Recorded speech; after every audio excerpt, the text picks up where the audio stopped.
नमस्कार.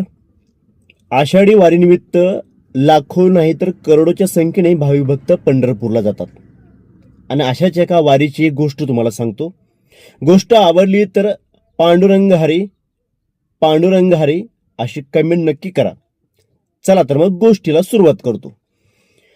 एका शाळेमधील एका विद्यार्थ्याला जायचं असतं पंढरीला.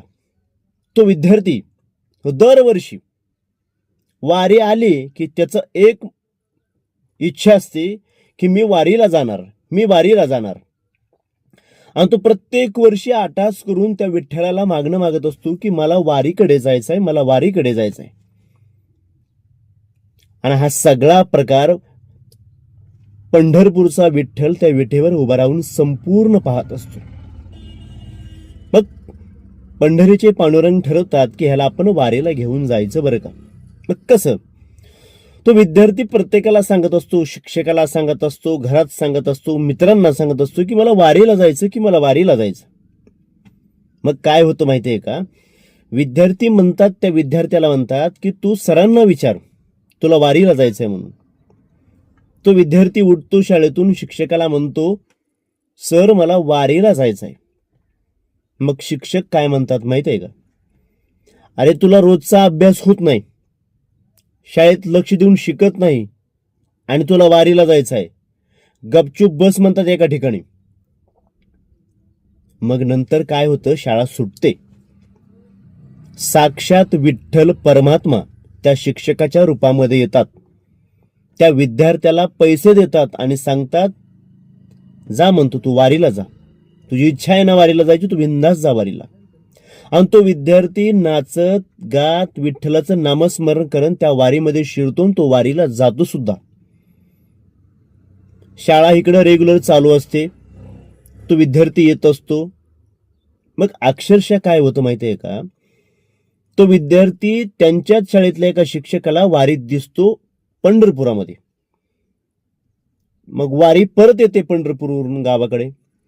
मग गावाकडे आल्यानंतर तो शिक्षक त्या शिक्षकाला म्हणतो शेवटी गणूची वारी झाली बरं का. शिक्षक म्हणतात कसं शक्य आहे? म्हणतो गणू तर 8 दिवस झालं शिक्षक वर्गामध्ये शिकत आहे. हा शिक्षक म्हणतो शक्यच नाही, तो गणू मला वारीमध्ये दिसला, त्या पंढरपुरात दिसला. मग हे सगळे शिक्षक म्हणतात अहो गणू वर्गामध्ये शिकतोय, तुम्हाला विश्वास बसत नाही ना, चला मी दाखवतो. हे सगळे शिक्षक मुख्याध्यापक त्या वर्गामध्ये जातात आणि पाहतात तर काय, वर्गामध्ये तो गणू असतो. फळ्यावरती त्याला शिक्षकानं काहीतरी लिहायला सांगितलं असतं आणि तो गणू त्या फळ्यावरती लिहित असतो. हे सगळे बघतात आणि असे बघत राहतात. तर त्या शिक्षकाला साक्षात विठ्ठल हातामध्ये खडू घेऊन त्या वर्गामध्ये दिसतो.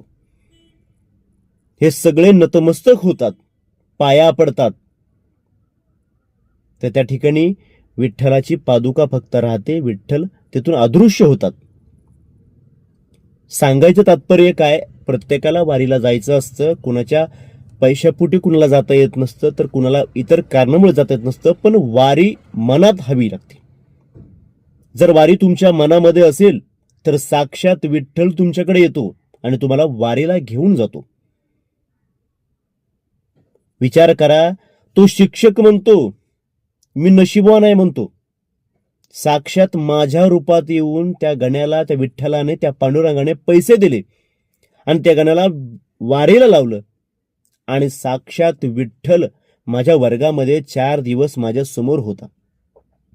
काय त्या विठ्ठलाची किमिया म्हणतो आणि नामस्मरण करतो, विठ्ठला माझ्याकडून चूक झाली, मला त्या गण्याला वारीला लावायला होतं, पण साक्षात तू माझ्या रूपामध्ये येऊन त्या गण्याला वारीला लावलंस विठ्ठला.